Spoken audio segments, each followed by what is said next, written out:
Nanti ngomong lagi ya. Iya nih, aduh First Media nih kalau pagi sungguh menyebalkan akhir-akhir ini. Oke, nanti kalau nggak jelas lagi ngomong ya. Jadi intinya penyusutan atau amortisasi fiskal itu ini berangkatnya dari adanya perbedaan antara pengaturan pencatatan di PSAK ya, dengan undang-undang perpajakan. Ya. PSAK misalkan dia boleh mengakui adanya nilai residu ya. Kalau di PSAK misalnya ini contohnya definisikan. Kalau di pajak enggak. Jadi semuanya harus disusutkan. Terus di PSAK bisa ada metodenya pakai average ya. Kalau di penyusutan fiskal itu cuma boleh garis lurus sama saldo menurun. Nah, di pajak pun udah diatur tuh bahwa barang-barang tertentu ini masa manfaatnya harus 4 tahun, yang ini harus 8 tahun. Kalau di PSAK bebas kan, tergantung perusahaannya menilai asetnya itu masa manfaatnya sampai berapa tahun. Nah, itu yang membuat berbeda. Contoh yang lain kenapa bisa ada beda di beban. Ada beban-beban yang menurut akuntansi di PSAK itu boleh dibebankan, tetapi di pajak, di undang-undang pajak nggak boleh. Ya. Seperti itu yang membuat adanya perbedaan sehingga dibutuhkan adanya koreksi fiskal atau rekonsiliasi fiskal. Nah, tapi ini kayaknya fokusnya di penyusutan sama amortisasi. Kalau ada pertanyaan langsung aja.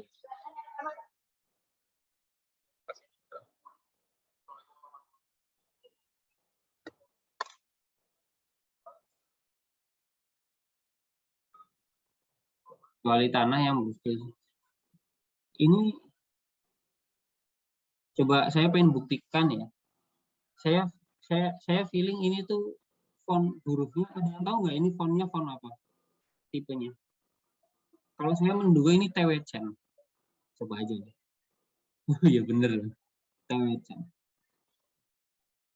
Kenapa saya sampai tahu ya? Sampai tahu ini TWCen. Ya, karena TWCen adalah jenis font yang sangat disukai oleh bos yang tadi saya ceritakan tadi. Yang bisa dianggap gara-gara ada yang main pingpong bareng Pak Dirjen rekomendasiin dirinya gitu. Itu paling senang TWCen. Jadi kalau saya bikin paparan itu fontnya TWCen Mas. Makanya saya sangat familiar dengan TWCen. Pengeluaran, oke lanjut ya. Pengeluaran untuk pembelian, pendirian, penambahan. Itu tahu. Manfaatnya ada tahu.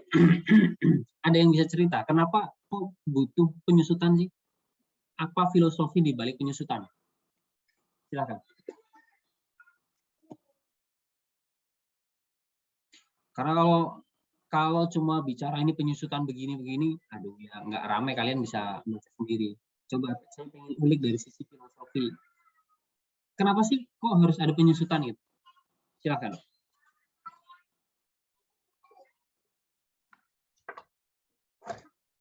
Karena semua barang ada umurnya gitu. Ya, oke, betul. Tapi misalkan gini, Mbak Yasmin, ini saya yang dari Mbak Yasmin. Beli ballpoint itu ada umurnya nggak? Si ballpoint itu punya umur nggak? Ada. Nah, terus dia disusutin nggak, Mbak? Enggak, Pak. Kenapa tuh? Karena terlalu cepat ininya. Jadi udah nemu belum? Kenapa kok yang cepat-cepat itu nggak disusutin?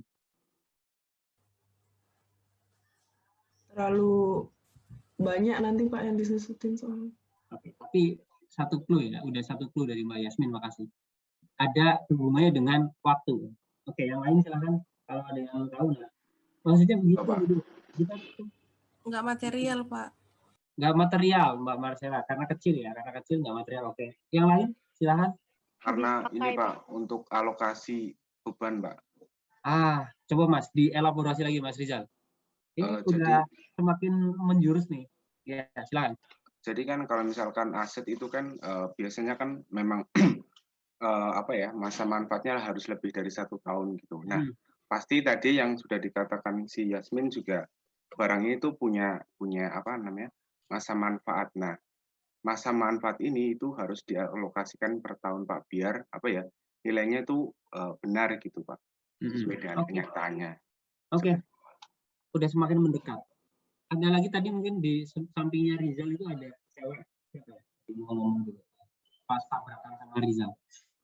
Oh, tadi sama kayak Yasmin sih Pak, habis pakai. Oke, ada lagi?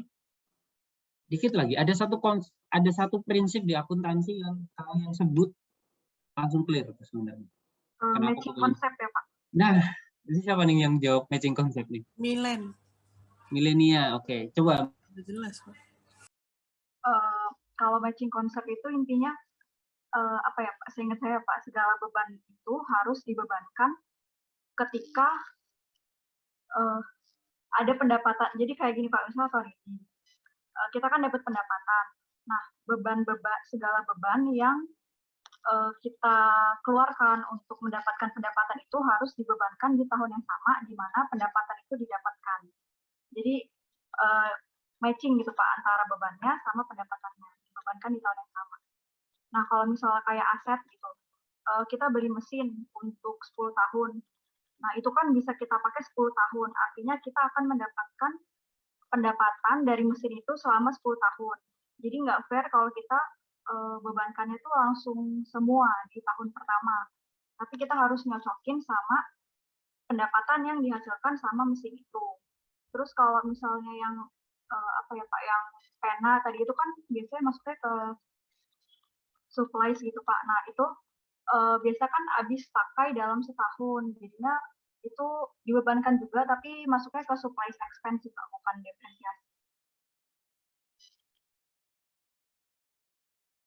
Sip, itu udah clear banget ya. Jadi apa sih penyusutan ini salah satu penerapan dari prinsip matching cost against revenue. Tadi yang disebutkan apa tuh maksudnya? Kita itu udah kalau beli ballpoint, ya kita beli ballpoint masa manfaatnya dari 1 tahun ya udah catat aja langsung karena kan ballpoint itu untuk menghasilkan pendapatan di tahun itu. Ya, contohnya ya, misalkan ballpoint itu menghasilkan pendapatan ya kan dengan adanya ballpoint kalian bisa tanda tangan kontrak dan sebagainya. Ya itu kan salah satu bentuk administratif expense ya atau beban administratif. Nah, kalau kita beli gedung atau beli misalkan mesin yang mendukung produksi kita, 10 tahun untuk produksinya. Kalau kita bebankan di tahun beli, di tahun pertama beli, itu nggak matching orang pendapatannya 10 tahun, ya udah, mestinya juga harus dibebankan secara alokasi, secara dialokasikan ke 10 tahun tadi yang disebutkan Mas Rizal tadi. Ya, biar fair kata Mbak Milenia. Itu ya, itu filosofi di balik penyusutan. Ya. Jadi jangan cuma menganggap kalau kita iya kalau beli aset disusutin, tapi cuma sekedar tahu kayak gitu. Tapi kalau kita tahu filosofinya, enak tuh nanti kita ngobrolnya. Kenapa kok misalkan gitu? Kenapa kok ini kok beli? Kenapa harus disusutin? Ya kita bisa cerita tuh tadi ya ceritanya Mbak Milenia. Biar begini. Karena dulu akuntansi yang zaman dulu yang konvensional kayak gitu, yang cash basis kan kayak gitu kan. Cash basis kan aliran cash aja. Kita keluar cash 10 miliar buat beli mesin ya udah dicatat 10 miliar tuh zaman dulu itu cash basis. Tapi kan berkembang sekarang accrual yang dianggap lebih bagus. Oke. Thanks.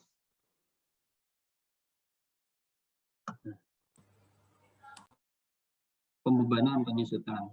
Jadi kalau udah jadi penyusutan ya itu diakui jadi beban. Kalau belum, sisanya itu masih ada di aset. Oke. Tuh, kayak gini baca aja lah ya. Metode penyusutan yang tadi ya, metode garis lurus. Ini di pajak cuma 2 ya, garis lurus sama saldo mandor. Tapi kalau bangunan cuma 1, cuma bisa garis lurus. Oke. Ini PPT perpajakan 2 kan, Pak? Masa sih? Iya toh? Iya, waktu Pak Marsono pakai ini. Oh ya udah, kalian berarti udah paham ya. Ini saya enggak gitu, Pak. saya dapat dari dosen koordinator. Saya coba ini aja ya. Oke lah ya, ini nanti aja langsung kali ya, langsung tapi ini buat review aja gitu. Ini yang tadi saya bilang bahwa di pajak itu sampai sudah diatur. Kalau jenis asetnya begini 4 tahun. Jadi kelompok 1 itu contohnya komputer. Kalau kendaraan itu kelompok 2 8 tahun. Ya udah, harus itu. Walaupun mungkin secara akuntansi perusahaan katanya enggak Pak, saya nilai kendaraan saya 10 tahun, ya udah catatan itu di laporan keuangan. Tapi kalau lapor ke pajak pakai ini, gitu. Makanya ada perbedaan tadi. Ini jenis saya nggak terbiasa ngajar ini masalahnya. Ngajar yang baca itu bisa. Udah ya, ini apa nih? Ini terlalu pajak banget. Padahal nanti yang diujikan nggak begini, tenang aja. Cuma ngitung aja nanti, hitung penyusutan itu kayak apa.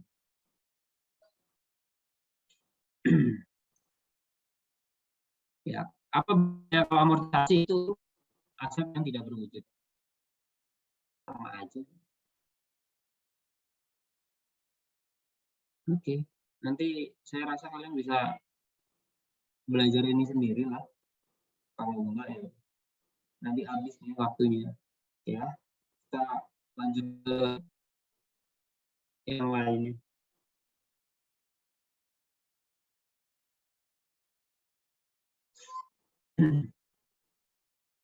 Berapa lagi nih? Kalau mau penghitung biaya ini kayaknya materi juga.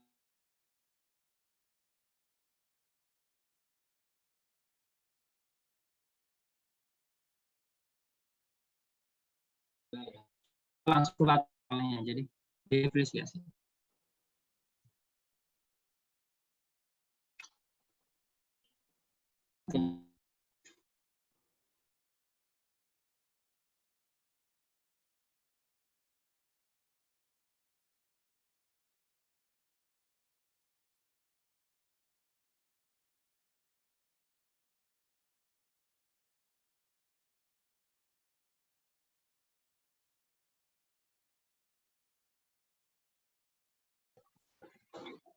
Putus ya saya ya, bentar, aduh ya ampun.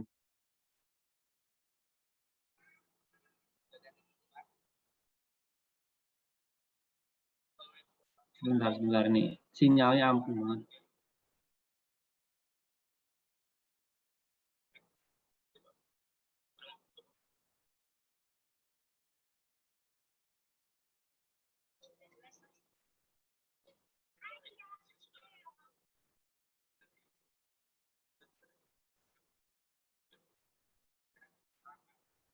Ini suara saya sekarang jelas belum ya? Cek. Jelas, Pak. Oke, bismillah, nanti semoga nggak putus ya. Karena kalau pagi ini kan yang pakai bandwidth-nya banyak nih. Anak juga sekolah.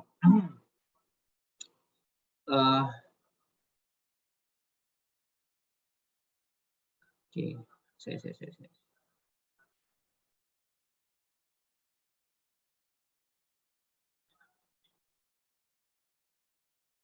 Oke. Nanti kalau nggak jelas langsung di interrupt ya. Pak, nggak jelas itu biar saya bisa cari sinyal dulu.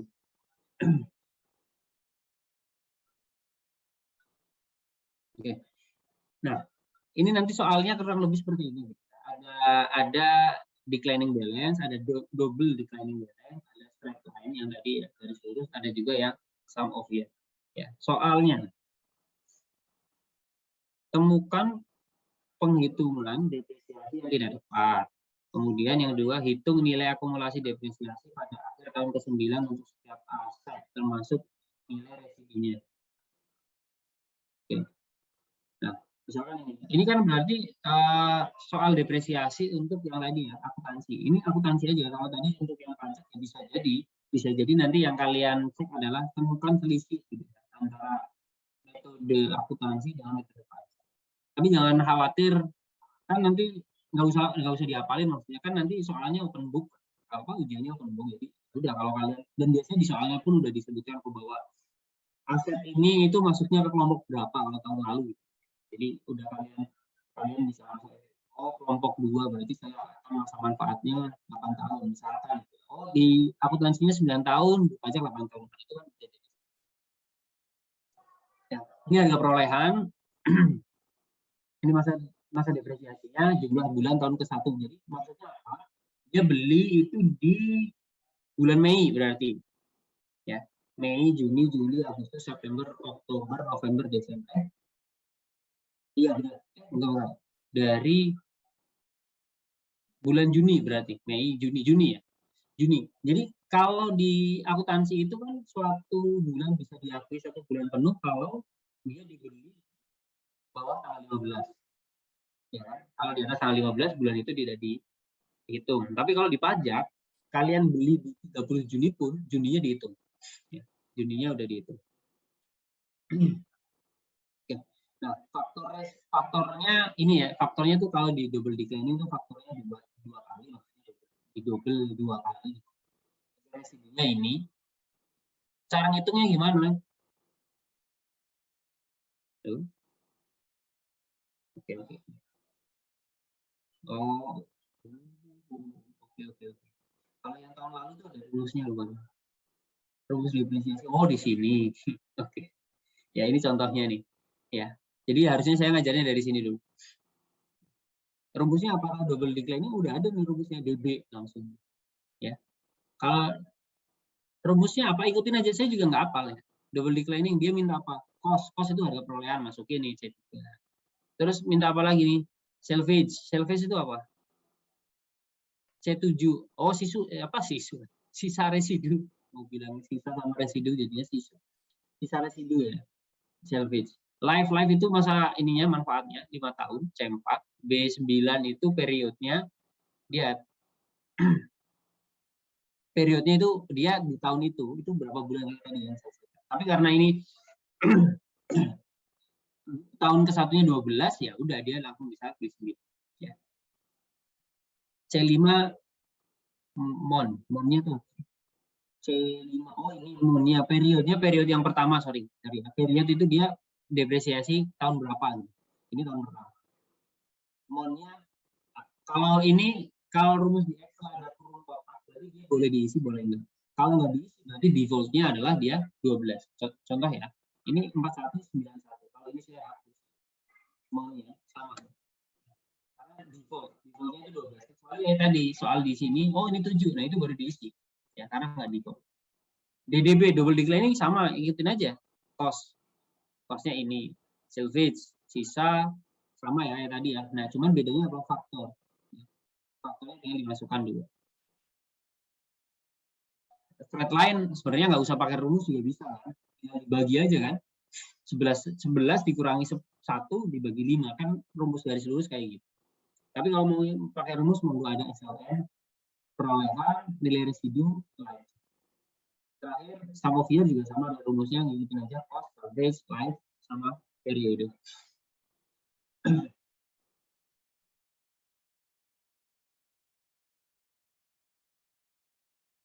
CPT.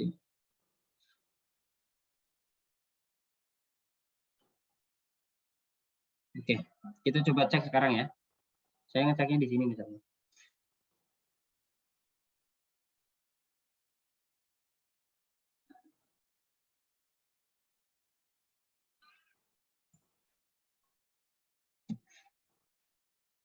DB cost. Ayo ada yang mau bantuin saya? Silakan. Biasanya nggak ngomong sendiri. Ada? 35 juta, Pak. Ini siapa? Anissa ya? Iya, Pak. Enggak pakai rumus apa? Selnya aja, sel berapa? Kenapa, Pak? Selnya nih, sel berapa?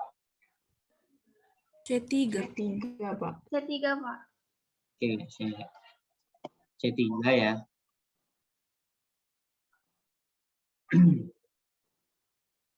Oke, C3 di dolar atau enggak, Nis? Nggak usah, Pak. Serius, nanti kamu kopi geser dari C4 ya.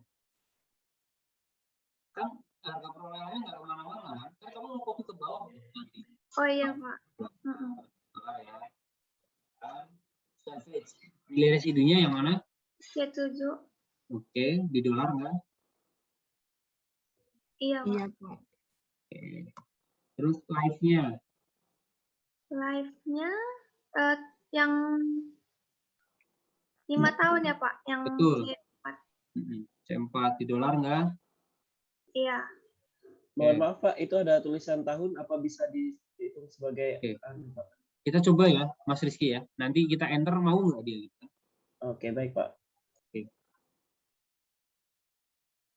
Kalau nggak mau ya nanti Mbak Anis tanggung jawab. Periodnya Periodnya yang B9. B9. Ini nggak di luar nggak apa-apa Mbak, karena kan memang dia butuh geser kan. Terus bulannya? Bulannya yang C5. Oke. Ya. Enter ya. Mau Mas Rizky, kenapa coba? Ada yang tahu nggak? Kenapa kok 5? Kan 5 tahun nih. Kok dimasukin ke rumus mau dia? Harusnya kan 5 kan? Kenapa tuh kira-kira? Kalau ini kita klik nih di sini, isinya 5 doang tuh. Kenapa kok bisa? Tampilannya itu ada tampil. Ada yang tahu nggak? Ini kalau kita blok pun, sumnya ada nih di bawah nih, 24 tahun. Average-nya 6 tahun. Yang ini saya sami, mau dia. Tuh, 24 tahun. Ada yang tahu nggak? Cara membuat angka, ini kan angka ini, tapi jadi tampilannya seperti teks. Di custom ya Pak ya? Oke, jadi ini saya kemana Mas Rizky? Saya kurang tahu tapi coba aja ya Pak. Ke itu Pak, ke bagian number terus custom. Ini ya. Ini ya. Iya, iya Pak. Atau gini, paling cepat kalian kalau itu di keyboard pencet aja kontrol 1. Kontrol angka 1. Kontrol dipencet sama angka 1 di keyboard itu dipencet. Nanti akan langsung shortcut ke sini. Ya. Makanya saya tadi nanya yang ini ya, karena saya udah jarang pakai menu-menu gitu, udah langsung shortcut aja. Ini ke custom bener, terus nanti diisi general tahun. Atau misalkan mau 0, yang pilih yang ini juga bisa. Ini maksudnya adalah apa? 0 itu ya berarti digit. Kalau 0.00 berarti kalau 5 ya jadinya 5.00. Ya. Kalau ini kalau pakai ini itu kalau ada ribuan, nanti ada pemisahnya itu koma. Oke lah ya. Ini karena tahun kan nggak butuh koma, nggak butuh ribuan, pakai kita tambahin tadi tahun. Nah, nanti akan muncul nih di sampingnya, oh dia jadi tahun. Kalau misalkan THN juga boleh, ya. Mau diisi apapun, SP juga bisa. Mohon maaf Pak, pakai Z. Oke Mas. Oke, ya. Kita balikin ya ke tahun. Oke, itu. Nah ini tinggal di copy. Tapi nanti ada yang disesuaikan nih. Bentar, ini berapa tahun sih? DP 5 tahun ya. Berarti karena tahun pertamanya nggak full, kita bablasin ke tahun ke-6. Kenapa 6?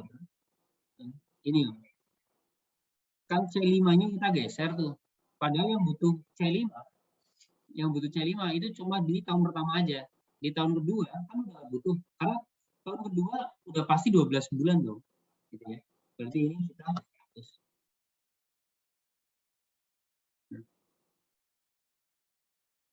Nah, yang terakhir nggak usah dirumus. Kalau yang terakhir ya, yang terakhir itu adalah tinggal rumusnya penyesuaian itu adalah harga perolehan dikurangi yang udah disusutkan. Harga perolehan dikurangi residu dulu. Dikurangi residu, ya, dikurangi yang sudah disusutkan.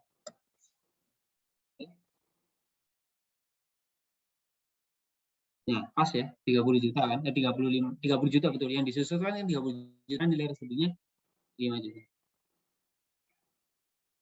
1, 2, 3, 4, 5. Benar ya? Kok kayak ada yang salah sih benar? Oke. 5 tahun. Kalau ini saya masukin 12. Sama kan ya? Oke. Ya, karena ini kan nggak wajib. Nah, yang terakhir kalau misalkan ini kita mau pakai rumus,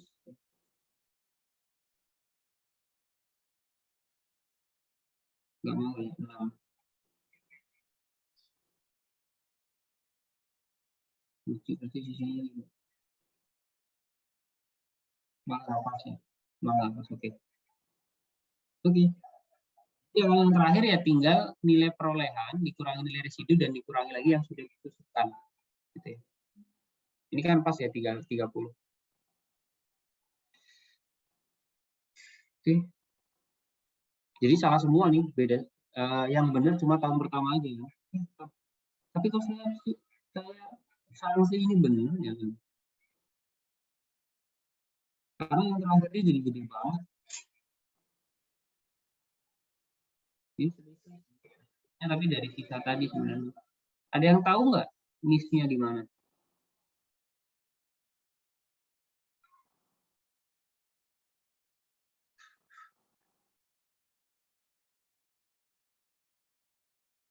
B10. Oh, I see. Oke. Apakah ini? Nah, jadi ternyata yang C5-nya itu harus ikut semua, ikut terus ya. Yang yang monnya. Ini kita lihat apa sih dia maunya si mon ini.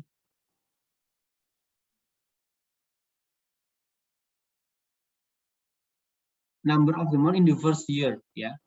Jadi in the first year-nya itu harus ngikut terus ternyata. Kalau dia 7, ya udah ikutin 2 ke 7. Tapi kan dia udah tahu kok 7 itu tuh sebenarnya cuma di tahun pertama. Tahun kedua dia otomatis 12 ya. Nah, udah ya. Udah nih sama persis. Sama persis dengan yang di sini kan. Sama persis. Tapi di jumlah nggak pas tuh.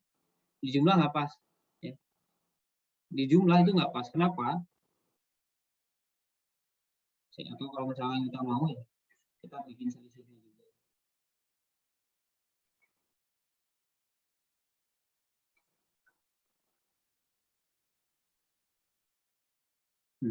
Ada beda di tahun ketiga ya. Tapi apakah ini benar kalau kita langsung rumusin kayak gini? Secara sum itu juga 9 loh, nggak pas. Nah, biar sama seharusnya itu yang tadi yang tahun terakhir itu langsung ini dikurangi yang sudah didepresiasikan. Biar bulat 30. Biar bulat ini 30 tahun. 30 tahun, 30 juta. Karena awalnya tadi ada sisa. Gitu. Oke. Ada pertanyaan? Kalau ada pertanyaan langsung ya. Silakan. Itu tadi kenapa Pak kok selisih 3.000? Yang mana? Oh ini ya, ini karena salah. BP-nya salah berarti kan. BP-nya kan ini soalnya temukan penghitungan yang salah nih. Ya ini, Pak. Oh. Ya. Oh iya, Pak. Udah? Ini siapa yang nanya tadi? Yasmin, Pak. Oke, Mbak Yasmin, makasih. Oke, lanjut ya. Double declining sekarang. Double declining itu ya tadi. Ada yang mau bantuin saya? Silakan.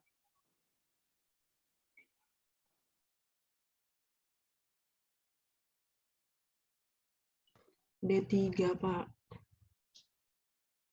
Oke, bentar.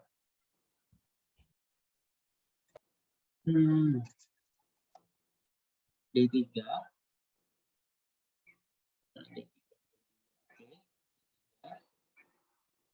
Setelah ya, Mbak. Servicenya yang mana, Mbak Yasmin? D7. Terus D4. Vektornya D6. Periodnya dulu. Oh, periodnya D9 ya. Vektornya ini ya. D6 ya. Oke. Dia berapa tahun? 9 ya. Apakah ada yang sisa selisih. Jadi kalau di double declining itu kita nggak ada ya, mau nggak peduli, nggak ada inputan di tahun pertama itu belinya berapa di bulan apa. Nah, ini ada yang selisih. Oke, kalau straight line sama lah ya, tinggal ngikutin aja. simbol SK. Jadi kalau tadi kita terlalu tenggelam di PPT pajak malah jadi kemana-mana. Tapi nanti kemungkinan gitu ya di soal itu kalian kalau tahun lalu kayak gitu suruh bandingkan dengan penghitungan perpajakan. Bedanya di mana? Tapi jangan khawatir kalian harus paham pajak, enggak, nanti di soalnya pun dikasih clue kok. Ini kalau dipajak masuk ke kelompok 2 berapa tahun, tarifnya sekian. Salvage ini life-nya ini. Padahal sebenarnya kalau ini kan rumusnya ya di straight line nggak ada aman kayak yang di double declining ya. Padahal seharusnya ada kan, bisa jadi maksudnya, bisa jadi di straight line itu kan kalian beli di Desember gitu, ya kan 1/12 aja kan sebenarnya kan, ya nanti tinggal 1/12 kali. Maksudnya dia tidak mengakomodasi, nggak kayak yang di double nggak kayak yang declining balance bisa langsung kita masukin di rumus. Kalau yang ini ya kalikan manual nanti. Yang pertama beli di Juli ya udah 6/12 kali 4 tahun ya. Oh, sorry. Tuh. Ya. Ini kelebihan 1 kan ya, jadi ketahuan kan.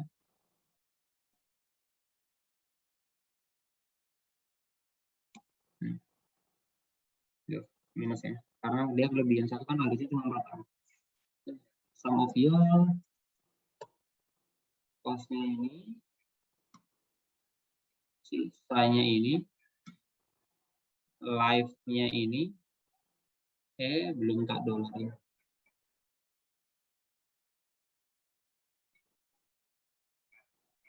Periodnya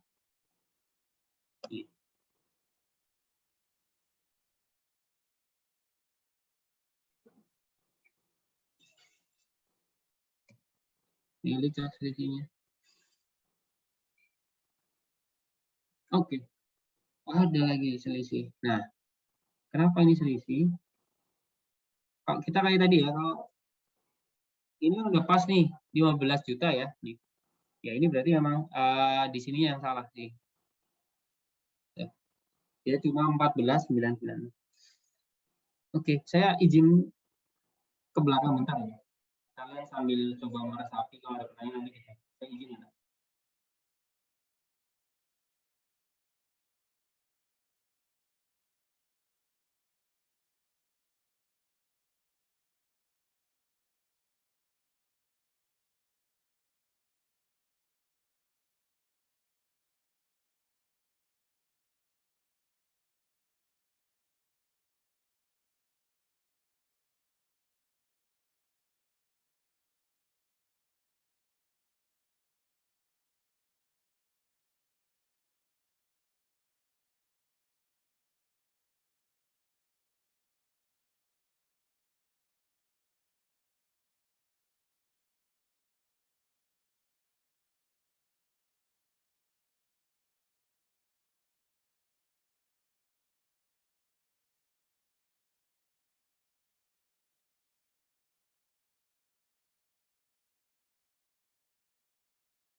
Oke, makasih udah nunggu.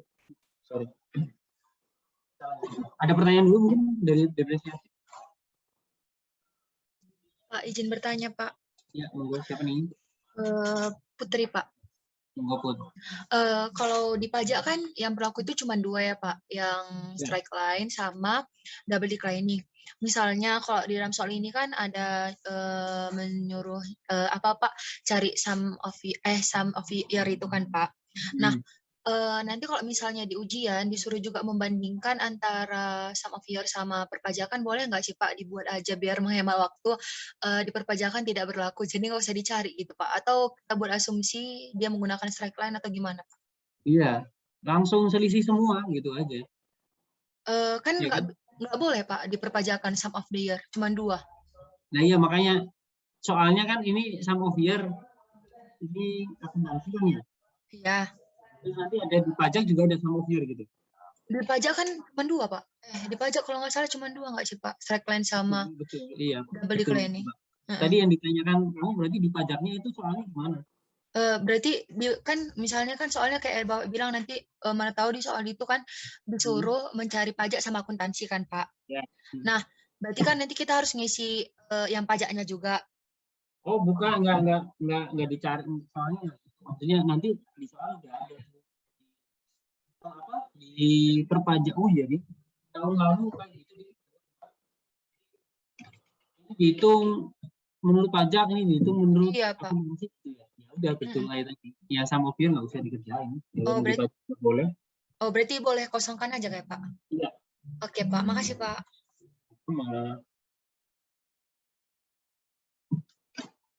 Bentar. Benar. Pak mau nanya, Monggo.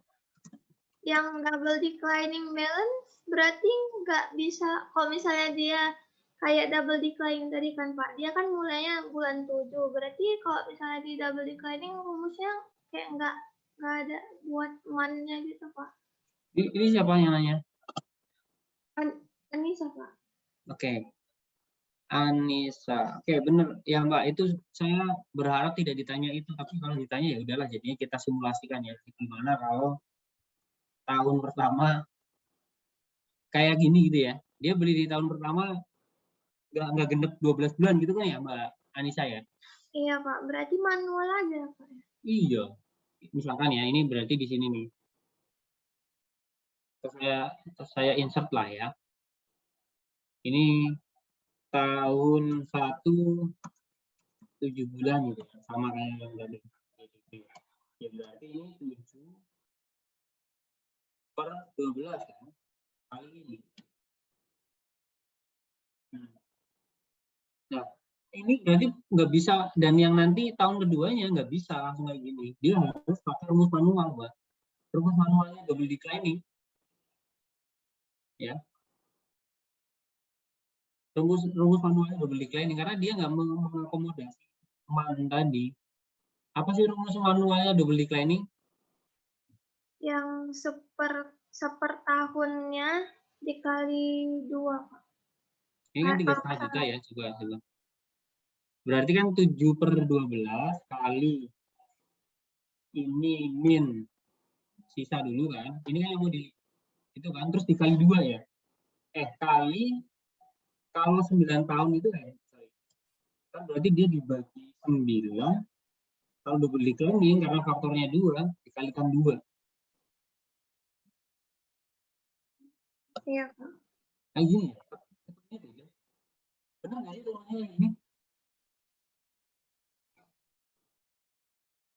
Oh, I see. Benar ya? Double declining kayak gini nggak rumusnya? 7 per 12. Kalau misalkan ini nggak dibagi 9 ya sama kan? Setelahnya ini 16. Loh, beda. Sorry. Bagi 9 kali 2. Nggak sama ya?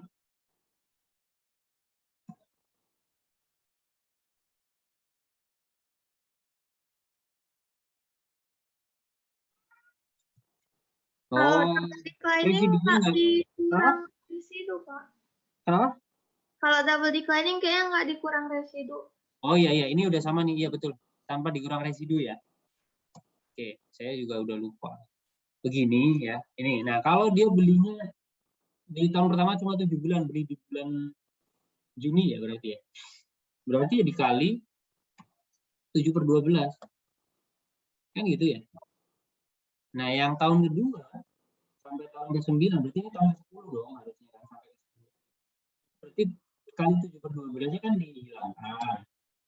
Nah, terus ininya dikurangi yang udah disusutkan, kan gitu ya? Double declining ya? Iya, Pak. Dikurangi yang udah disusutkan. Loh, kok minus?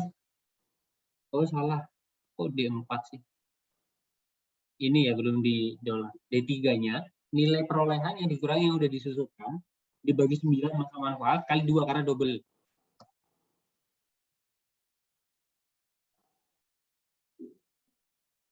Salah. Nggak, salah rumus. Dia kalau ini langsung dikurangi, oh, ini.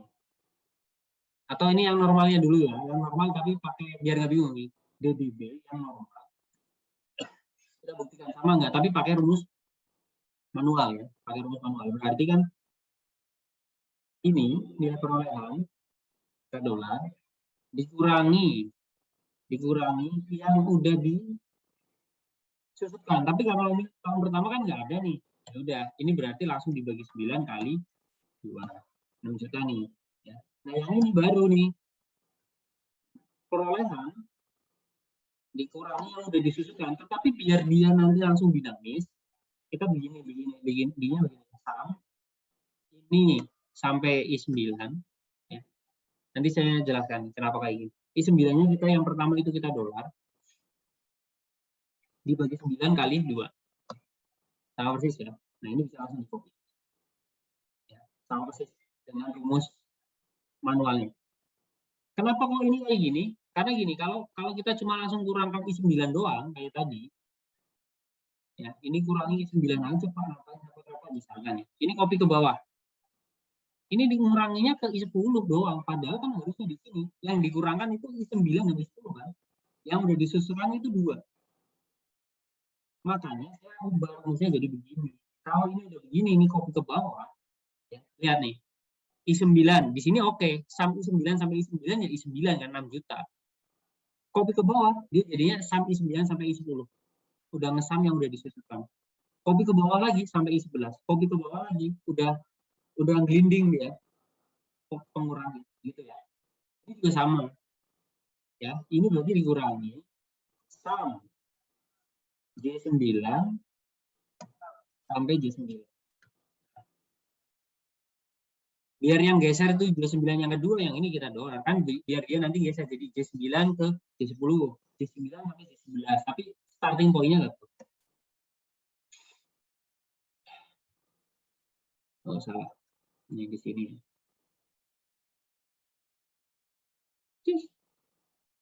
Nah, jangan lupa, ini nanti di terakhir, jangan begini doang, begini totalnya nggak 25 nih, ya, tapi pakai rumus manual lagi di terakhirnya. Ini dikurang residu, dikurang yang udah disusutkan.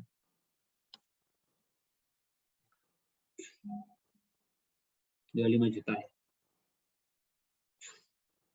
Kalau ini juga kan nggak bulat nih sebenarnya kan. Ini juga salah nih sebenarnya gitu ya. Ini kan nggak bulat nih, harusnya yang di terakhir, yang di terakhir ini, rumusnya kayak tadi juga. Ini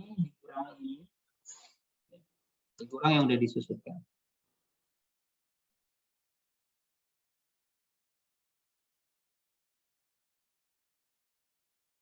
Oke.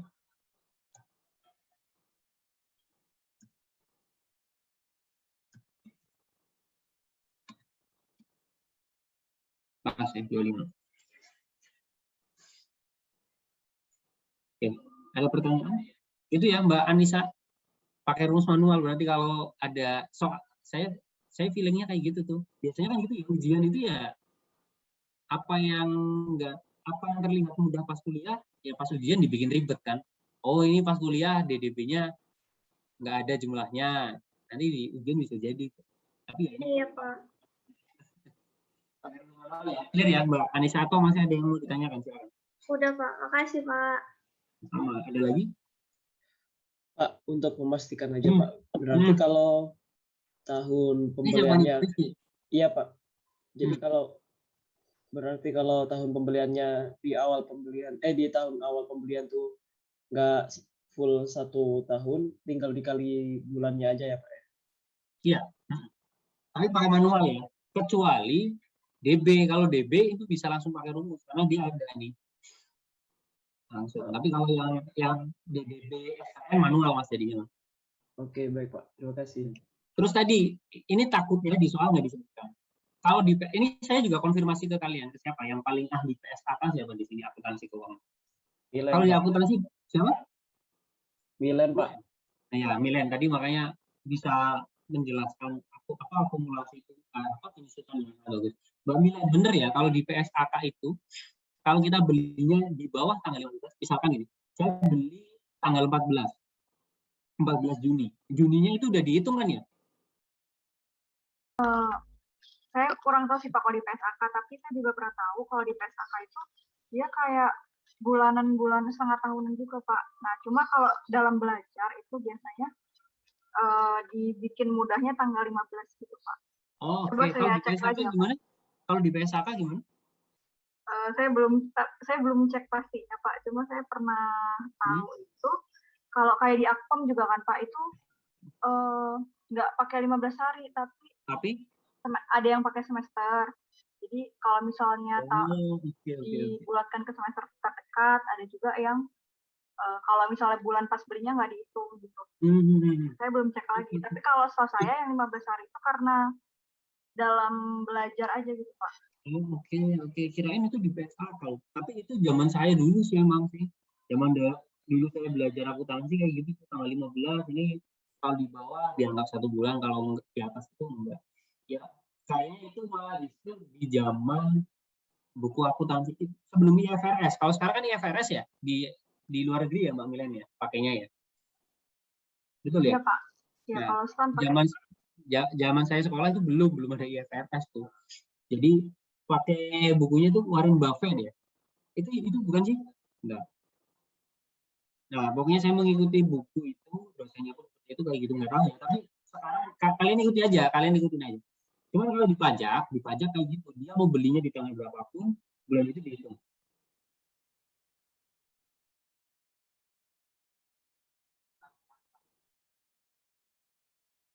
Oke, makasih Mbak Milan. Ada lagi pertanyaan? Oke ya. Kalau nggak ada kita lanjut. Ini depresiasi. Nah, ini rekonsiliasi nih.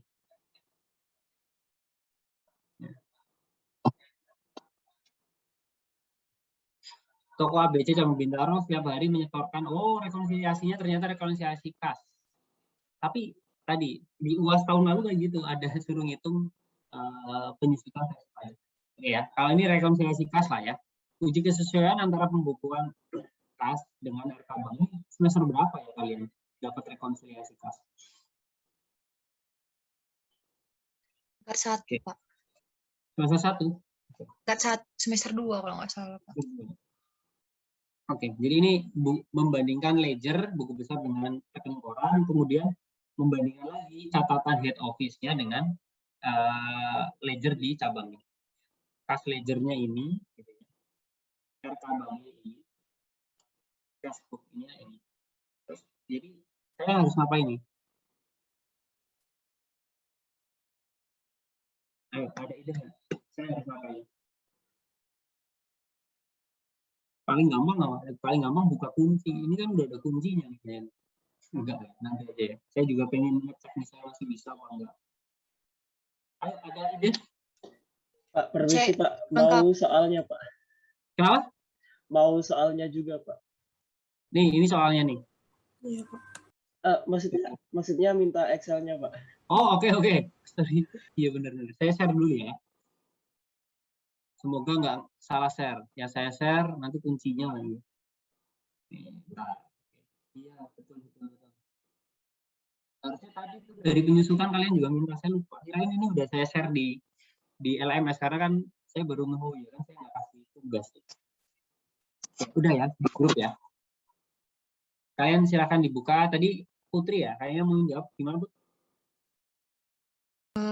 C itu Pak, apa kode buktinya ini Pak, yang trans ini dibandingkan antara yang dibuat perusahaan sama yang di rekening korannya Pak. Betul, cara ngeceknya gimana, Bu? Berarti bisa pakai VLOOKUP, bisa pakai index match Pak. Oke, langsung seperti itu. Ini transaksi. Oke, oke. Deskripsi. Langsung seperti itu kah atau perlu agregasi dulu?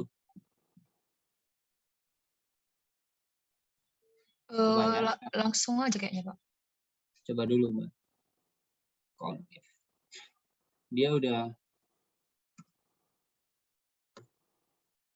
Dia masih transaksi atau udah detail ya? Atau udah agregasi? Ada yang double. Oke. Oh, ini ke double ya, malah mungkin bisa jadi nanti jadi ini kesalahannya.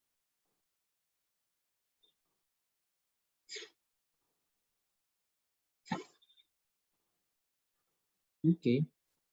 Berarti langsung ya. Cash ledger. Kalau ini soalnya kok mudah ya? Soalnya mudah. Kayaknya tahun lalu tuh kayaknya bentukannya tuh bener-bener kayak mirip rekening orang gitu ya. Jadi agregasinya gitu. Baru nanti kita cari ke detailnya. Oke. Nah, cuma kita di sini kan ada balance ya. Oh ya, karena dia rekening orang ya, dari saldo awal ada ini gitu, ditambah gitu. Oke, boleh ya. Depresiasi juga, oke. Nanti saya share semua.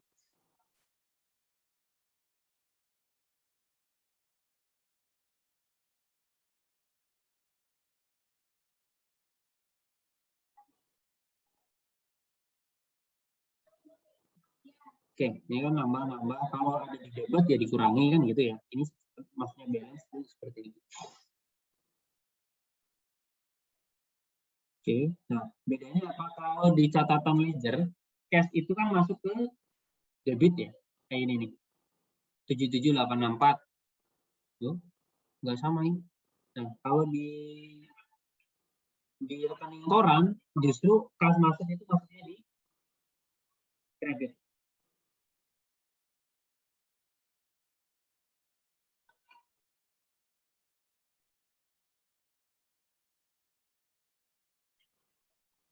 Kesesuaian antara pembukuan cash ledger dengan RK Bank. Oke, berarti kita VLOOKUP ya kayak tadi ya.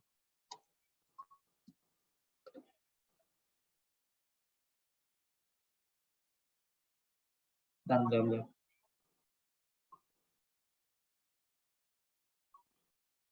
Lagi ditanyain di rapat tapi udah ada staff saya yang jawab gitu.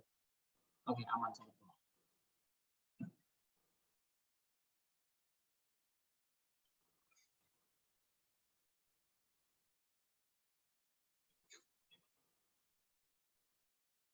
Ini CJ. CR. Oh.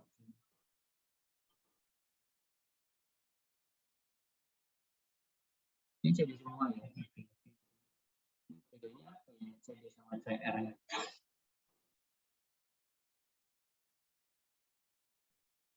Kalau kita VLOOKUP aja ya. VLOOKUP.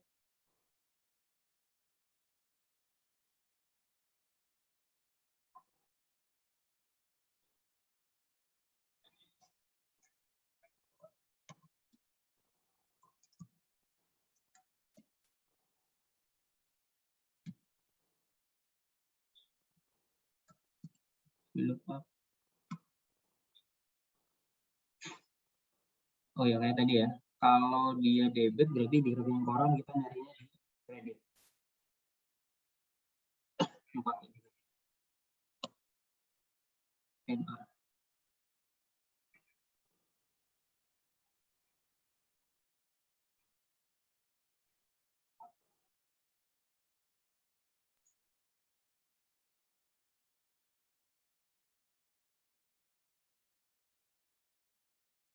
Oke.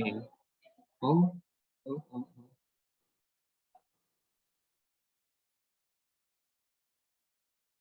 Sip.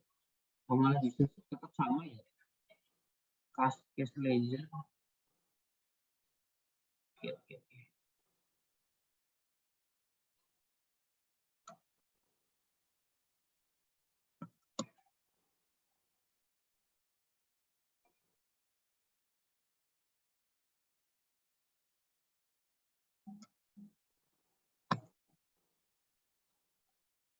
Banyak juga ya.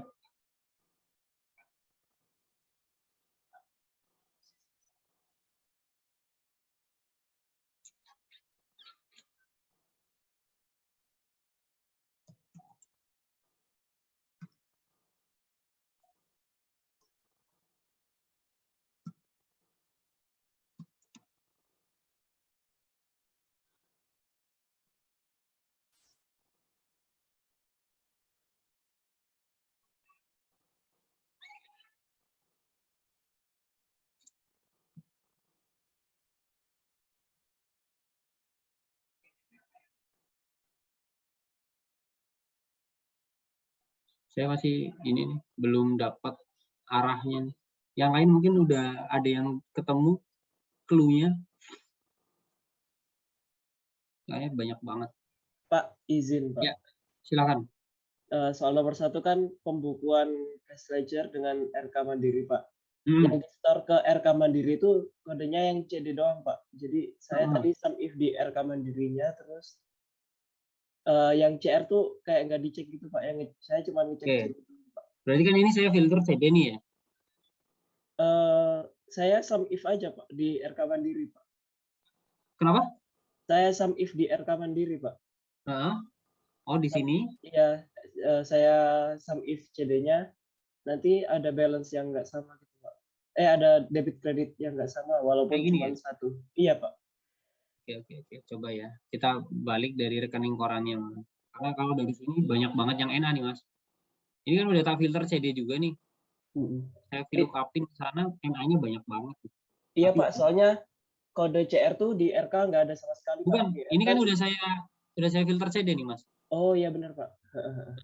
Cuman tadi agak sanksinya kok banyak banget NA. Tapi coba ya, kita uji balik dari sini. Oke, Pak. Oh, tapi bisa jadi ya, bisa jadi. Oke, kita mending pakai sum if karena takutnya ada yang double ya, walaupun dari kayaknya dia udah transaksional. Range ini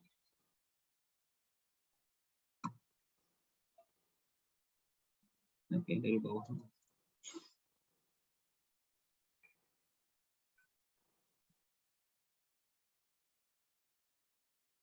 Sum range-nya debit.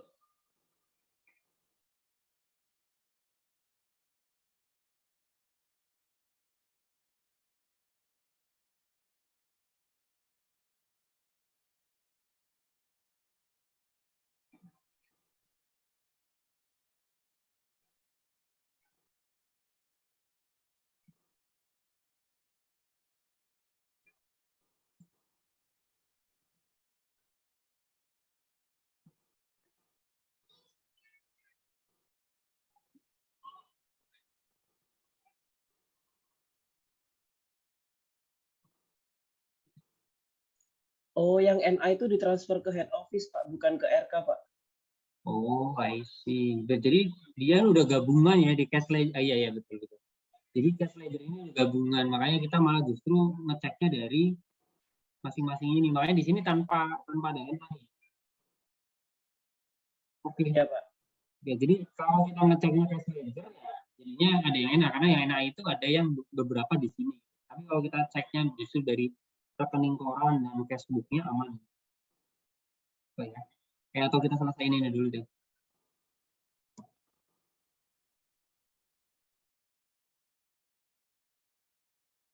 Ini selisih.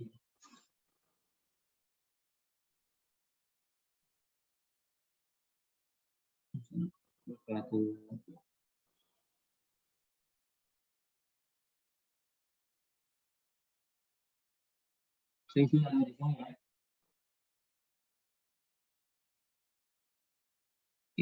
Ini selisihnya kenapa ya? Kita cek aja nih. CD 20038.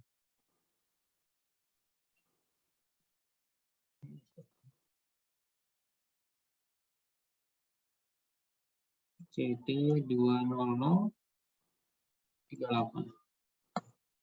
Nah, sebenarnya sama, tapi dia kecatat 2 kali. Nah, itu berarti kan temuan satu kan. Apa yang membuat beda? Dia tercatat 2 kali. Tadi kan kita cek count if-nya itu kan juga ada yang double. Nah, ini deposit mandirinya tercatat 2 kali. Oke, nah sekarang yang Facebook to head office. Ya. Kalau tadi, nah itu makanya tadi pakainya sum if. Ya. Kalau kita pakai VLOOKUP di sini, ya, ini bayangan ini saya ini pakai VLOOKUP ya, contoh. Nggak akan ketemu beda nih. Ini saya blok aja. 4.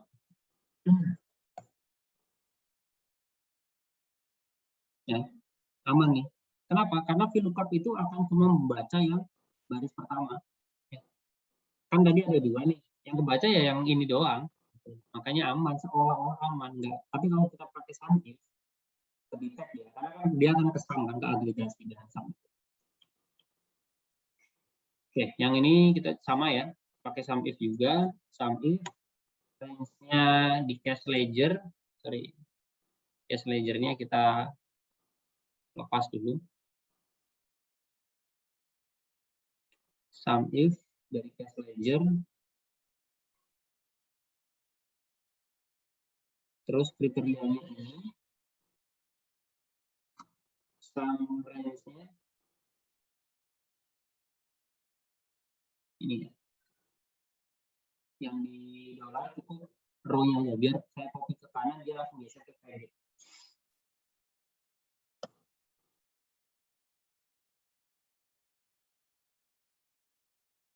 Oh ya, kalau ini justru kebalik ya. Kenapa? Karena apa yang dikeluarkan oleh branch cabang disetor ke head office itu kan di kredit kan. Di head office itu akan tercatat sebagai debit karena jadi kas masuk kan ini. Jadi receive from unit Bintaro. Ya. Oke, yang ini apa nih? Transfer to unit Bintaro. Ini ada transfer.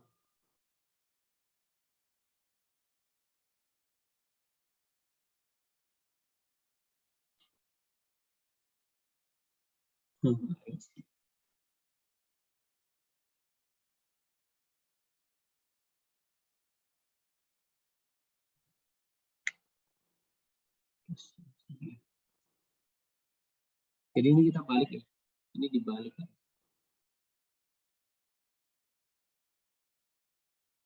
Ini T. Yang ini justru D.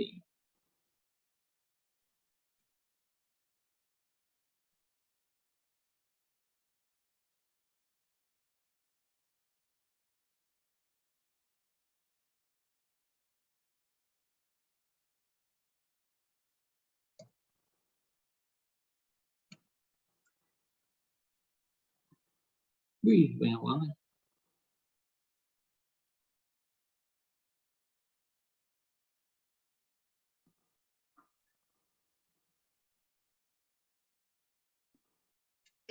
Oh iya, ya ya. Oke. Karena ini kan untuk kalau di head office itu untuk seluruh cabang ya. Kita cukup yang Bintaro aja nih, receive sama transfer. Oke.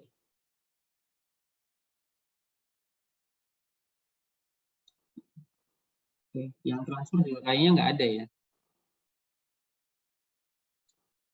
Berarti receive aja. Receive dari unit Bintaro. Nah, ini ada beberapa.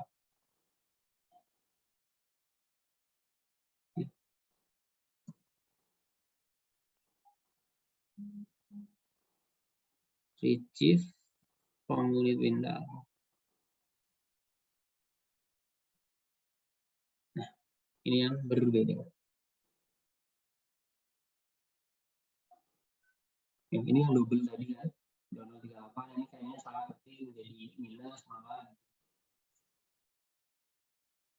Ini kelebihan 0 ya. 13 tapi dia jadi 103. Ini juga kayaknya double 261.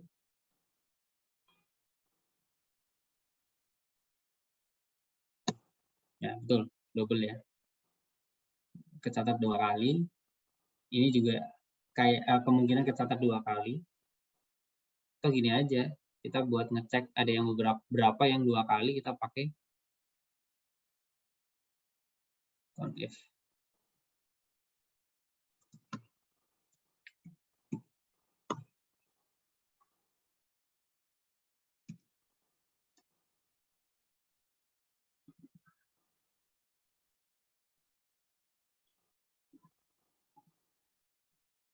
Nah, betul ada 3 ya yang ngecatat 2 kali tadi.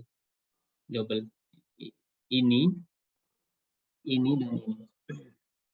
Ini ketukar harusnya 69 jadi 96, ini juga ketukar. Oke. Integrated enggak ada. Oke. Kita cek dulu apakah kuncinya memang seperti itu maunya.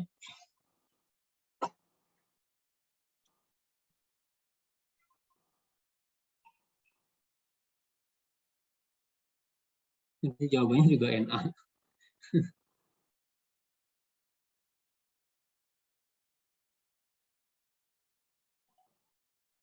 Lah kunci jawabannya nggak menjawab kok malah. Malah nggak ada yang salah beda. Karena pakai VLOOKUP tadi. Ya. Ini kunci jawaban nih. Ya, contoh soal rekonsiliasi kunci jawaban. Nanti saya coba deh share gitu ke Bapak dosen. Ya karena pakai VLOOKUP seolah-olah yang tadi double gitu nggak kena kan? Tadi yang saya ceritain. Yang cash.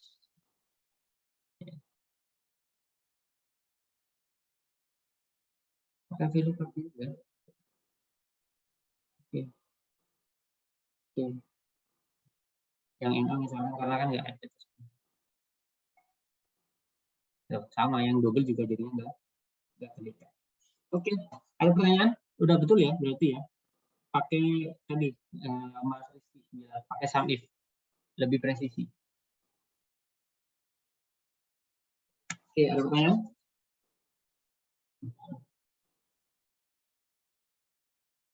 Karena setahu saya itu tahun lalu nggak begini loh, jadi malah lebih kayak rekon bank di akuntansi beneran itu.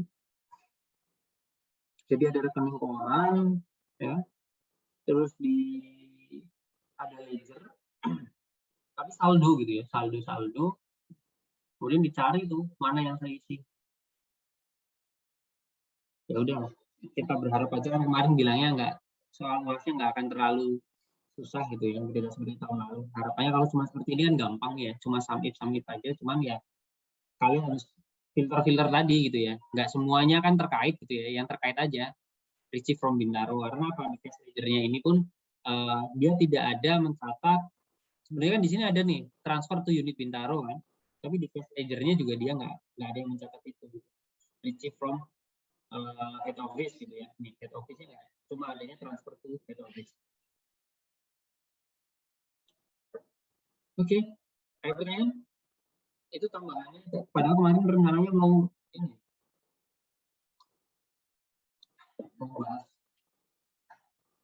mau bahas soal ujian tahun lalu, tapi ya, ternyata tadi ada tambahan bahwa kita membahas juga rekonsiliasi sama penyusutan. Silahkan kalau ada pertanyaan. Saya coba buka video. Semoga sinyal saya udah lebih stabil. Tapi kalau masih putus nanti di interrupt aja ya. Ada pertanyaan nggak? Oh ini lagi dibahas nih. Sebagaimana untuk yang tercatat di RK namun tidak tercatat di buku besar, tercatat di buku besar namun tercatat di keduanya namun pikir bisa ya. Saya cek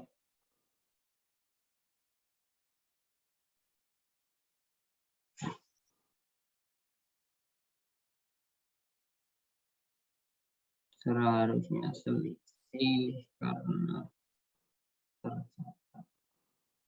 Ya.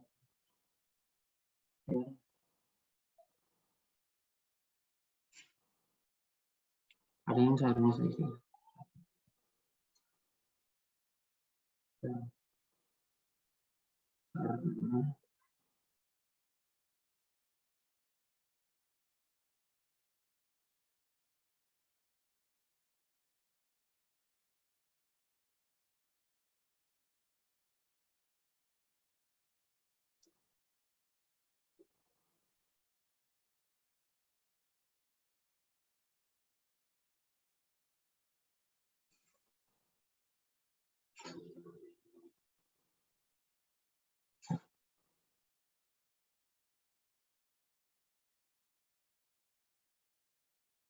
oke. Ada pertanyaan? Gampang. Coba, emang bener ya? Oh iya. Kirain kayak yang tengah semester pertama gitu, nggak ada, udah nggak ada, cuma tinggal review aja. Ternyata masih ada.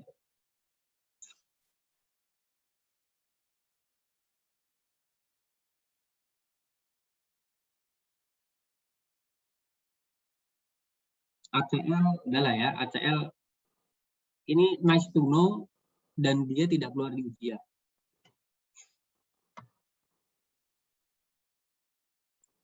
Ada pertanyaan dulu, silakan.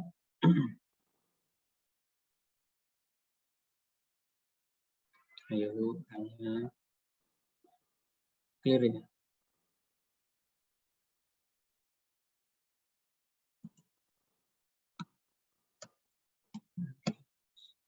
Jadi saya sambil ngisi portal.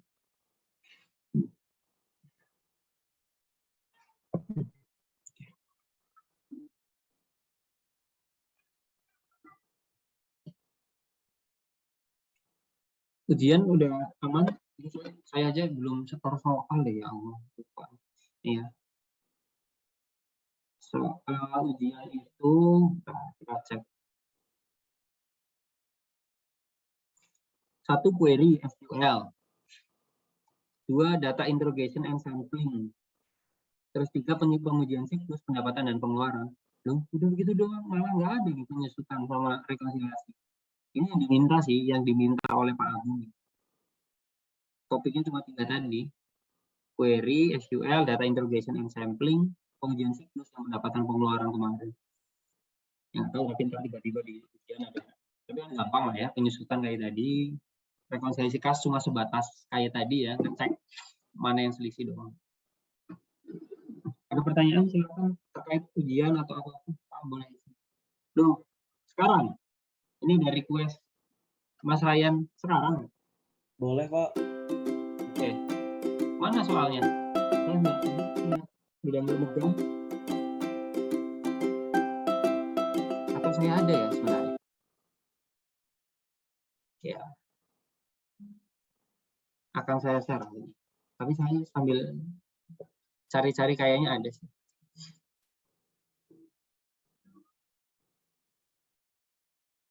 Salah satu kelemahan saya adalah masalah arsiparis, dokumentasi. Saya itu paling bingung kalau udah ditanya, kali ini di mana? Aduh, udahlah saya nyerah aja kalau ditanya lagi. Tapi kemarin kayaknya ada yang nanya, jadi saya udah ublek-ublek kayaknya sih ini. Kita lihat ya, sekalian ke kuncinya aja deh daripada saya ketemu lagi kan. Karena gini, saya kemarin pas ditanya salah satu mahasiswa, si Samuel itu kelas 11, karena dia yang bikin video YouTube untuk pembahasan soal ini. Pas saya memahami pun udah bingung lagi gitu ya pas bahasa soal bentar. Saya coba pahami dulu. Jadi gitu, nanti malah takut jadi lama ya. Kita coba ya. Tapi ini streaming aja karena tinggal berapa menit. Saya nanti setengah 11 ada soal. Ada kelas lagi. Ini bagian 1 siklus pembelian. Nah, bagian ini terdiri dari 5 buah soal. Jadi soalnya cuma 4. Nih, 1, 2, 3, 4.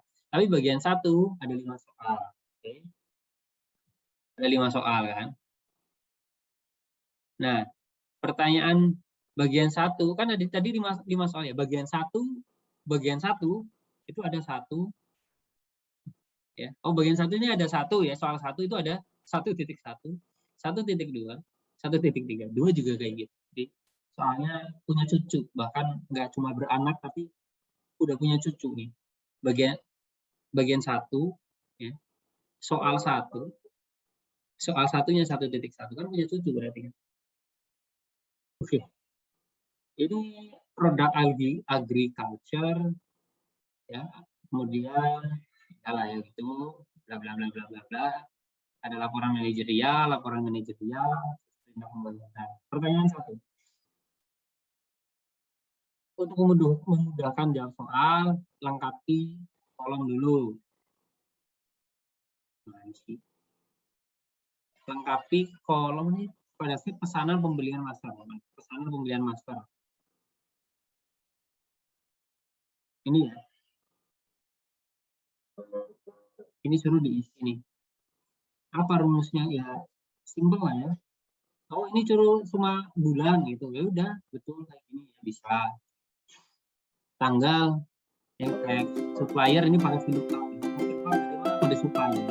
Ke pemasok. Saya juga kayaknya kalau suruh kerjain belum tentu selesai ini. Kalau diwaktuin ya. Untuk memahami apa itu waktu. Pemasok, nggak ada pemasok. Oh, kenapa? Yasmin? Kenapa Yasmin? Iya, di sheet supplier Pak maksudnya. Oke. Jadi kalau bingung ya tadi sebenarnya klik aja di sini, nanti ada muncul semua nih. Karena dia kan pemasok udah pakai name range. Name range. Jadi apa itu name range? Ini loh. Ini di blok. Ini di blok nih. Ya, langsung dinamain aja di sini. Misalkan nih. Ini saya blok ya. Saya blok di sini. Namain aja coba. Ya ini namanya udah coba nih. Kalau saya klik coba, blok di sini. Jadi itu maksudnya. Tapi nggak harus namain. Saya juga paling males nama-namanya kayak gini. Nambahin kerjaan. Dan menambah memori di Excel. Oke ya. Ini udah mana? Udah lengkap ya.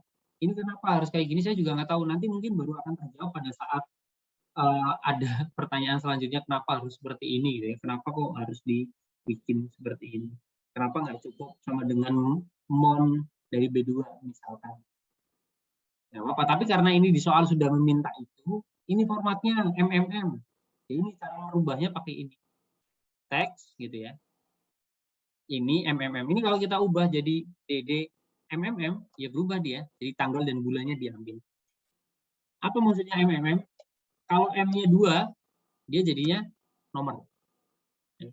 Kalau M-nya 1 gimana? Sama. Ya. Cuman nggak ada nolnya. Kalau M-nya 3 tadi. Kalau M-nya 4 lengkap. Februari. Sama. Kalau ini kita ambil DD gitu ya. Tanggalnya dia keambil. Yang keambil tanggalnya doang. Kalau kita DDD ya harinya, dia hari apa? Tapi singkat, Saturday ya. Kalau 4 DDD hari lengkap Saturday. Sama juga kalau kita mau ambil tahun YY 2020. YY kalau 3 apa ya? Oh, udah enggak. 4 maupun 3 sama. Itu maksudnya rumus teks. Ini laporan manajerialnya. Soal 1. Ini baru soal 1.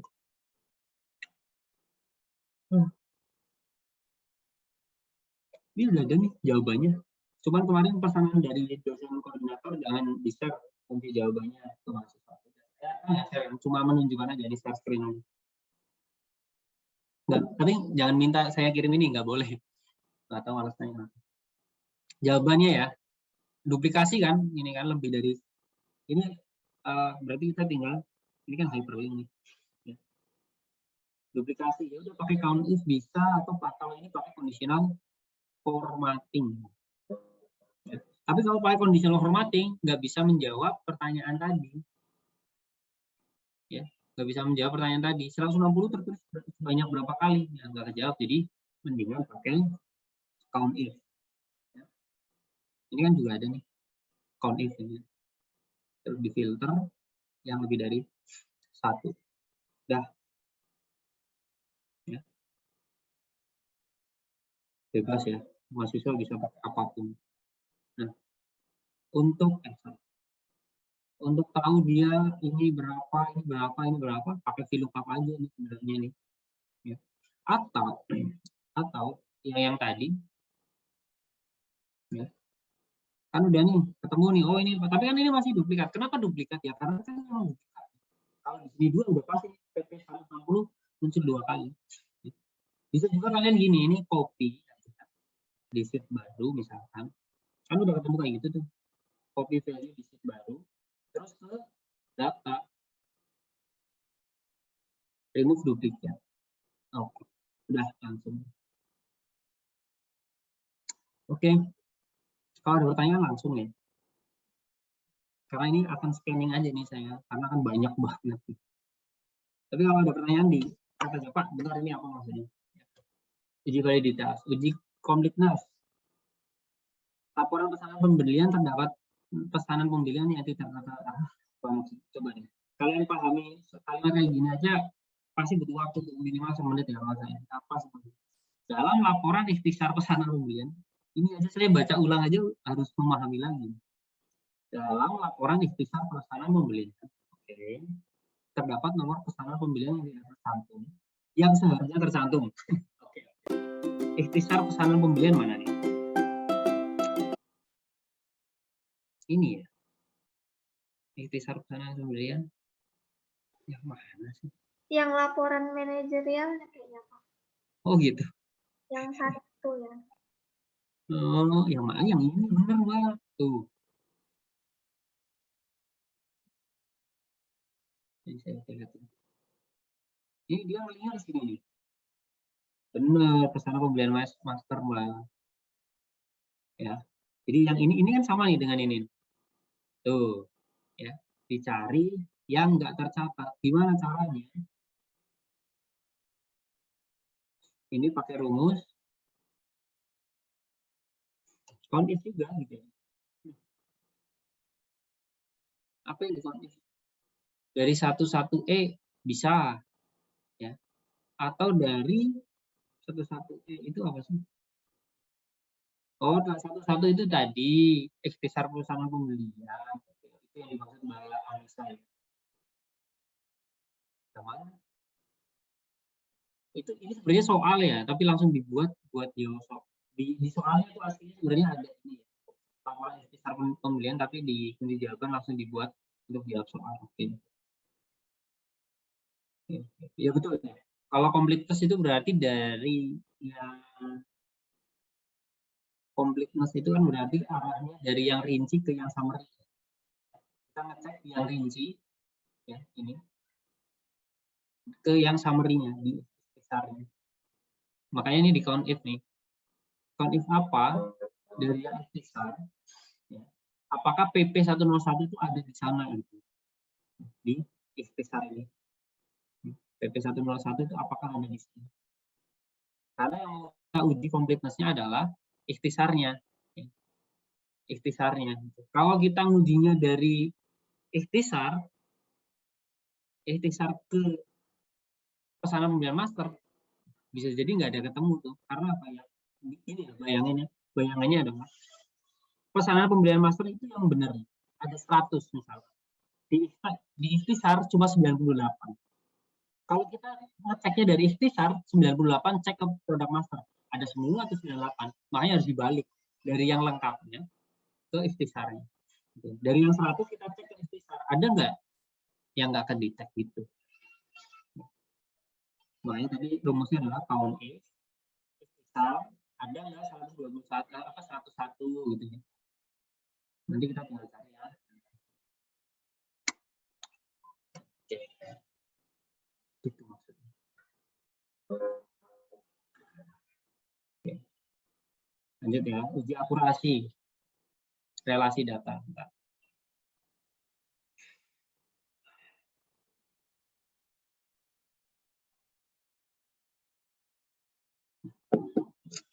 Bentar.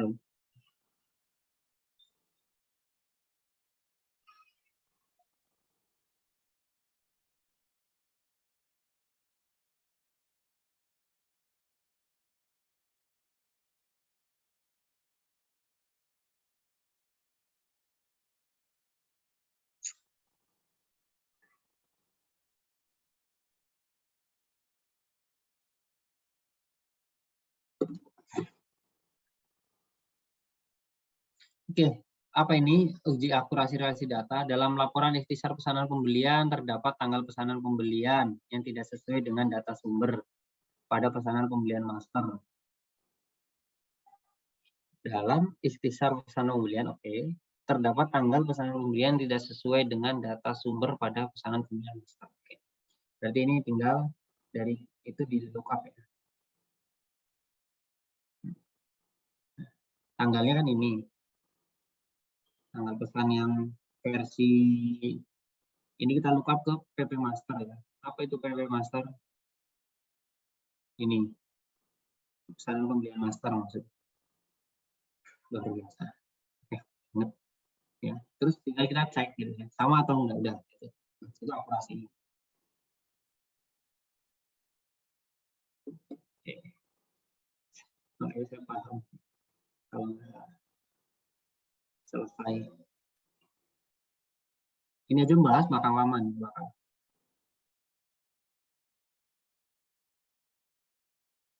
Bentar.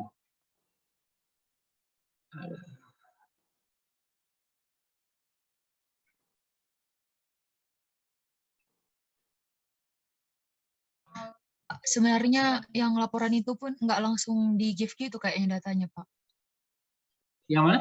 Kalau misalnya soal aslinya yang saya lihat tadi ini, Pak, itu nggak langsung, ini kan harus memahami juga kan, Pak. Kalau yang punya Bapak itu kan udah enak, Pak, tanggalnya udah ada semua. Kalau yang saya lihat itu tanggalnya itu nggak ada, Pak. Jadi harus, kalau soal aslinya, Pak. Misalnya Yang coba di laporan, ikhtisar pembelian. ini Pak, di laporan ikhtisar pesanan pembelian ini, itu kalau soal aslinya nggak lengkap gini Pak, di tanggal pesanan pembeliannya Pak. Tapi misalnya Thursday 27 Februari 2020 ya udah ini aja. Terus nanti di bawahnya nggak ada kosong kayak pivot gitu loh Pak. Jadi harus diisi lagi gitu Pak. Soalnya. Iya begitu emang sih. Makanya ya udahlah, ya kita pegang aja tuh hasil rapat dosen kemarin katanya ujian tidak akan sesusah UAS tahun lalu. Semoga ya, semoga. Tapi kalaupun tetap seperti ini ya nggak usah panik, nggak usah stres. Saya ini juga mau bahas banyak banget Mas, belum tentu selesai ini satu pertemuan sebenarnya. Atau gini deh, saya balik dari soal ujian ada yang perlu dibahas lebih nggak? Yang menurut kalian belum bisa memahami? Kan Begasatnya udah bikin YouTube gitu kan. Ada yang mungkin terus kayak Putri udah nyoba-nyoba ngerjain, ada yang masih susah dipahami nggak? Itu aja, daripada kita bahas satu-satu nggak selesai tuh. Sampling Pak. Kenapa? Sampling itu batasnya sampai mana? Maksudnya sampling, soal sampling. Itu soal bagian berapa tuh? Kalau nggak salah soal nomor 3 Pak. Terus kan Pak, kan saya itu kan Pak, kan tim angkatan. Terus kan nyusun kopi kan Pak. Itu apa kayak nyusun kopi Pak. Kopi? Apa ya? Jadi kami itu kan punya program gitu kan Pak. Misalnya kayak ada soal kuis dosen gitu kan Pak, yang di kopi itu. Nah, dia itu sampling itu kayak banyak tipe gitu Pak. Padahal kan kemarin Bapak cuma sekilas saja kan bahas sampling. Ada apa? Ada gini Pak, stratifikasi, terus sesuai Z-score gitu loh Pak. Terus kalau nggak salah saya ingat waktu kita belajar sampling, Bapak itu cuma jelasin yang biar nggak double aja Pak. Ini ada nih. Iya itu makanya. Ini soal saya ini tahun lalu.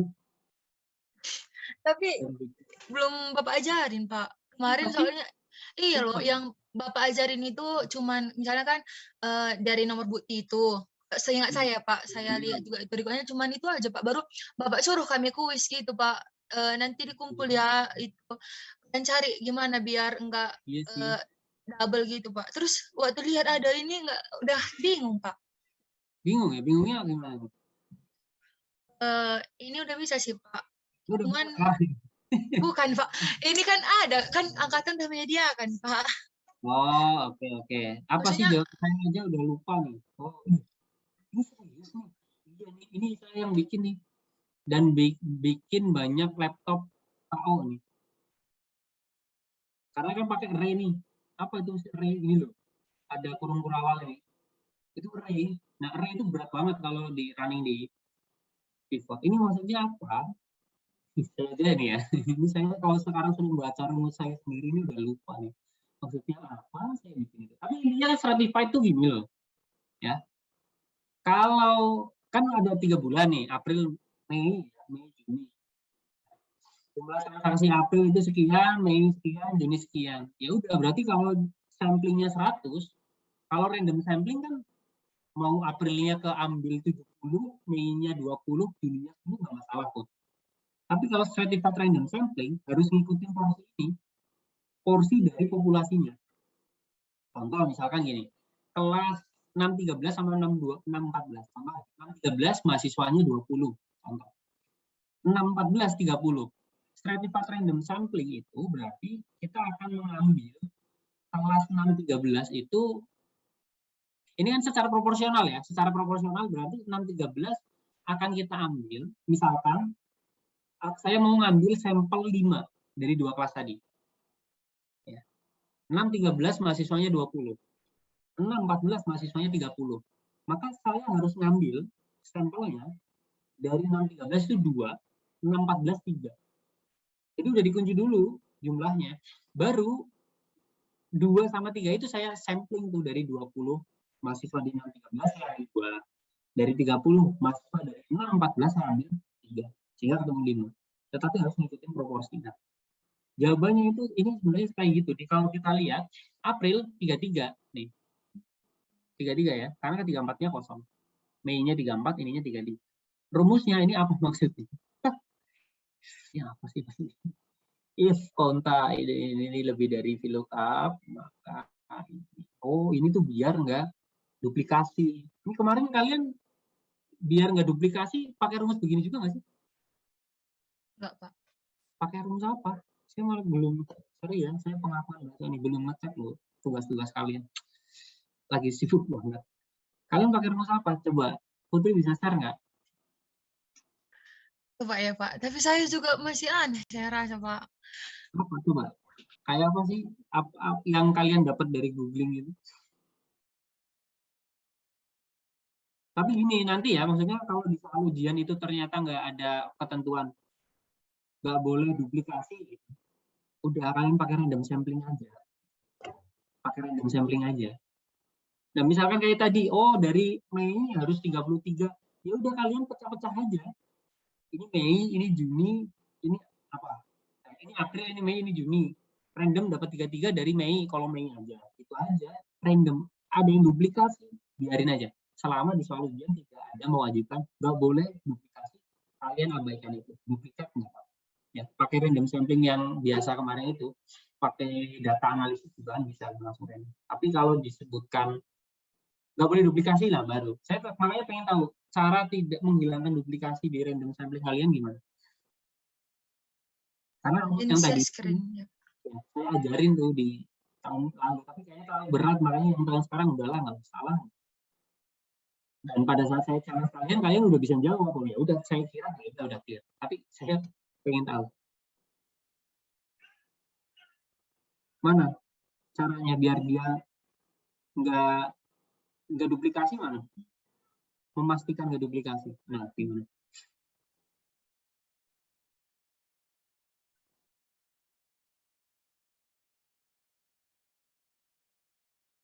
Wih, rumus foto ini.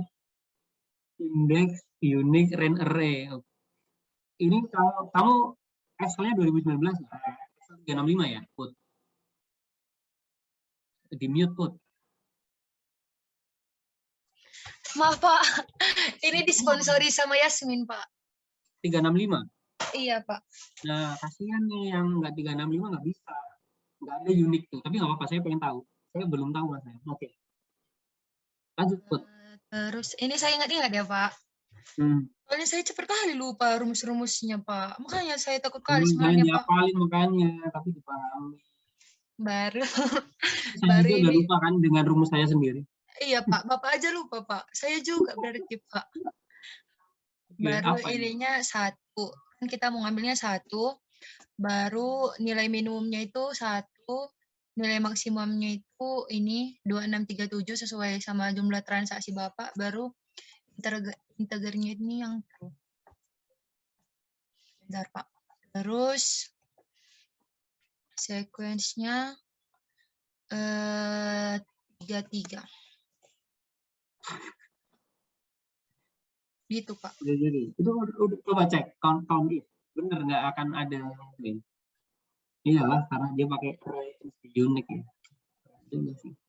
Kalau yang Excel-nya nggak bisa muncul unique, kalian copy ini ke Google Sheet, itu jalan. Caranya kayaknya ini lebih gampang ya dipahami dibandingkan tadi rumus saya itu.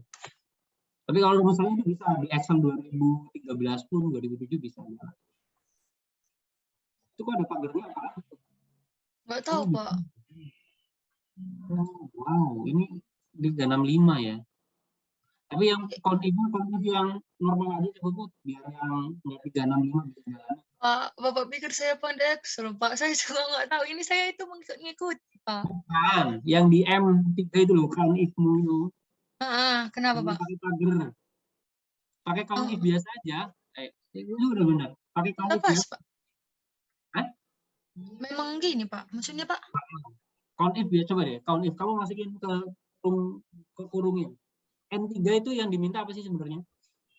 N3 yang nomor randomnya, Pak. Range kan? Ya, nah, range-nya. Block range yang normal aja. Oh, yang gini, Pak. Iya, normal aja. Oh, berarti nggak masalah gitu, Pak. Karena kan saya udah kebiasaan gitu, Pak, pakai pagar-pagar gitu. Coba aja. Coba ya, Pak. Udah enter. Sama, Pak.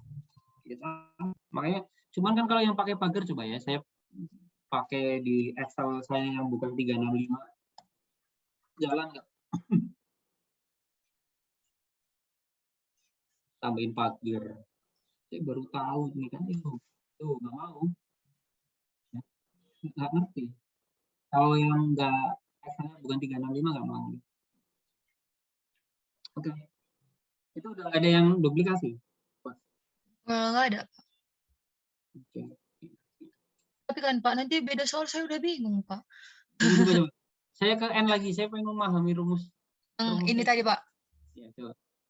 Unique trend array. Apa sih? Dia mintanya apa sih? Dia minta 33, Pak. Kenapa dikuadratin? Rumusnya gitu, Pak. Ada yang paham nggak? Kenapa J3 itu harus dikuadratin? Nggak, ini saya nanya karena saya belum paham. Kenapa J3 itu harus dikuadratin? Kan dia minta rows. Oke, terus kolom.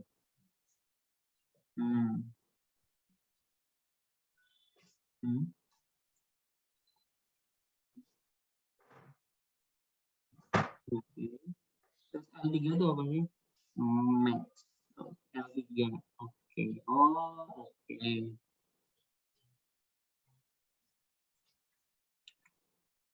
Minnya berarti sebenarnya bukan 1 ya, tapi K3 itu ya. Sekuensnya 33.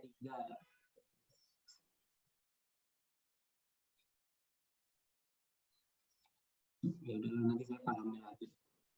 Terus kalian yang Excel 365 gimana? Copy ke ini Google Sheet. Kemarin mengerjakannya yang ngumpulin ke saya semua pakai ini Excel 365 berarti. Saya nggak bisa buka. Kalau misalnya dia nggak pakai 365, kalau pakai random aja gitu, Pak, boleh nggak sih, Pak? Kita misalkan butuh datanya kan 33. Terus kita ambil datanya 100 gitu, Pak. Ya. Terus setelah itu kan berarti kan sama dengan ren, baru kita buat yang nomor urutnya ini kan dapat nanti 3. Coba ya, Pak. Yang gini nggak bisa berarti, Pak. Ren dari sini. Ren between. Ya, ya 1 sampai 33 misalnya gitu. Kan 33 dibutuhkan gitu kan, Pak. Kalau misalnya 1 sampai 100, ya itu nyampur nanti. Kan ini udah kayak gini kan, Pak. Coba. Nyampur dong itu kalau itu. Ini, Pak? Nyampur dong. Kan harus dipisah kan. Misalkan ini kamu mau random April. Harusnya kan 1 sampai 34 doang. 1 sampai berapa tuh? 2637. Nomor bukti yang April itu 1 sampai berapa? Makanya kalau mau pakai run between, dipecah. Ini tanggal bukti April, ini tanggal bukti Mei, ini tanggal bukti Juni. Nanti pada saat April, ya udah run between April, yang itu tadi, tapi dari kolom April aja. Berarti gini aja, Pak. Per bulannya gitu, Pak. Ya, per bulan jadinya. Nggak ngerti ya, Oh. saya April itu 1 sampai berapa lah. Kayak Oh, gitu. iya, iya. Oh, berarti kan 2637. Berarti run between 1 sampai 2637. Nah, itu aja. Baru kita ambil misalnya sekuensinya 100. Baru nanti kita potong. Kalau terus kan kita Apa 100? 33 aja. nanti kan double, iya, Pak. Kalau 100 terus nanti, kalian ini ya. Iya, biar dulu 100, terus nanti di unit gitu ya. Iya, baru kan ada nanti. Soalnya unit ini kayaknya nggak ada di apa, Pak? Nggak ada di apa? Di apa? Di apa? Nggak ada di apa? Di 2016 juga nggak ada, Pak. Makanya kemarin saya dikasih Yasmin senang 2019 sekali. juga nggak ada. Makanya, Pak. Adanya 365. Bisa kayak gitu ya. Itu cara yang kreatif tuh kayak gitu tadi. Jadi kalian sampling 100, terus nanti remove duplicate. Kan nanti ketemu misalkan dari 100 ada unique value 80 gitu ya. Baru ambil 33 gitu. Potong aja gitu. Ketemu 33 itu bisa. Boleh. Jadi nggak harus pakai rumus. Tapi kalau FPI 365 pakai rumus ini boleh. Boleh. Tapi kalau mau pakai caranya Putri sangat dibolehkan. Karena berarti sampling sebatas ini, Pak? Iya. Kayak gitu aja. Ya. Nanti yang Mei sama juga kan. Mei berarti randomnya between-nya 2638 sampai 2341. Tarik tuh sampai 100, unique value, potong sampai 34 aja. Itu aja, Put. Dan teman-teman ya. Satu Kecuali lagi, kalau Pak. kalian mau coba memahami rumus saya, nggak usah kali ya. Nanti ngelek, Pak. Apa? Nanti ngelek laptop kami, Pak. Nangis kami, Pak. Iya, tahun lalu udah banyak yang nangis gara-gara rumus itu. Udah lah ya, nggak usah lah ya. Oke, ada pertanyaan lagi? Pak, sama yang buat Instagram, Pak. Boleh nggak, Pak? Nggak usah, Pak.